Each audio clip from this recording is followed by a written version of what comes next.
சொல்லணும்னு நினைக்கிறான். இந்த 40 பேரும் ஏதோ பேசுறதுக்கு தயாரா இருக்கான்.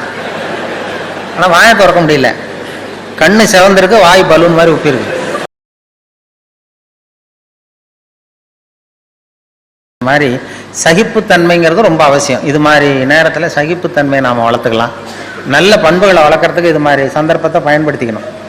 சகிப்புத்தன்மைங்கிறது சர்வதேச சகிப்புத்தன்மை ஆண்டுன்னே கொண்டாடினாங்க 1995 வருஷம். சர்வதேச சகிப்புத்தன்மை ஆண்டு. நாடுகளுக்கு இடையில் சகிப்புத்தன்மை வேணும், மனிதர்களுக்கு இடையில் சகிப்புத்தன்மை வேணும் அப்படின்லாம் கொண்டாடினாங்க. அந்த சகிப்புத்தன்மை என்னென்னா, ஒரு சொல்லுவாங்க, ஒரு டாக்டர் ரூமில் உட்காந்துருந்தார் அவர் ஆஸ்பத்திரியில். டாக்டர் ரூமுக்கு வெளியில் வரிசையாக பெஞ்சு போட்டிருக்கு. 40 பேர் வரிசையாக உட்காந்துருக்கான் டாக்டரை பார்க்குறதுக்கு க்யூவில். 40 பேர் சட்டையும் கட்டி சுட்டி சுட்டி வச்சுருக்கான் பக்கத்தில். 40 பேர் வாயிலையும் 40 தெர்மாமீட்டர் இருக்குது. 40 பேர் தெர்மாமீட்டரோட மேல் சட்டையை கட்டி சுருட்டி வச்சுட்டு அப்படியே வரிசையாக உட்காந்துருக்கான். எதுக்கு வந்தால் எல்லாரும் ஒரே வியாதிக்கு வந்தது மாதிரி.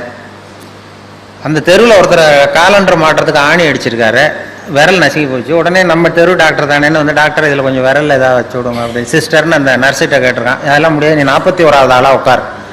எதுக்கு? விரல் தானே சிஸ்டர், அதெல்லாம் தெரியாது, உட்காருன்னு உட்காந்தான். சட்டையை கேட்டுன்னு இருக்கு. எதுக்கு சிஸ்டர்? சட்டை விரல் தானே இருக்கான். அதெல்லாம் பேசப்படாது, சட்டையை கேட்டுணும் எல்லாரையும் பாரு. எல்லாம் சட்டை இல்லாமல் இருக்கு. மறுபடியும் சட்டையை கட்டி வச்சான். வாயை திறந்தான், தெர்மாமீட்டரை வச்சுட்டு ஓடி போச்சு.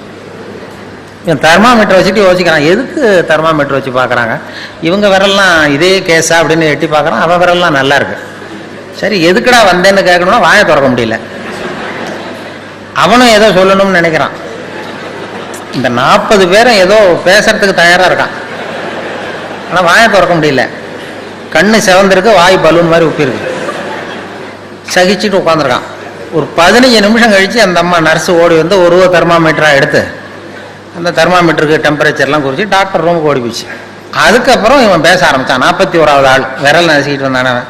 இது என்ன டாக்டரா என்னன்னு எனக்கு சந்தேகமாக இருக்குது. எதுக்கு தெர்மாமீட்டர் வச்சு பார்க்குறதுனே ஒரு விவரம் இல்லாமல் போச்சு. இதை நான் சும்மா விட மாட்டேன். இவ்வளோ நேரம் என்னை வேஸ்ட் பண்ணி விட்டாங்க ஒரு சும்மா சாதாரண காயத்துக்கு. ஒன்று கத்த ஆரம்பித்தான், இது ரொம்ப அக்கிரமம், அநியாயம்னு.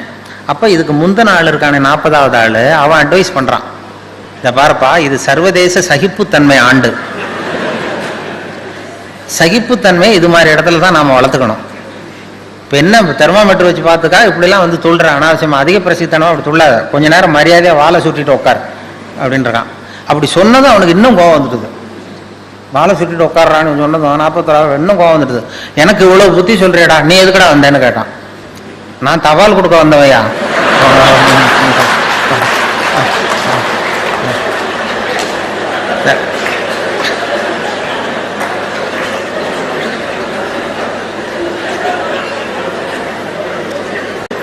நான் தானே அப்படி வருவேன்.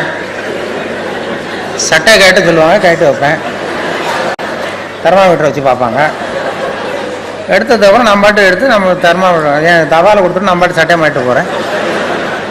என்ன குறைஞ்சி போச்சு, எல்லாரும் சகிப்புத்தன்மை வளர்த்துங்கப்பா அப்படின்னு சொல்லி புத்தி சொன்னாங்க.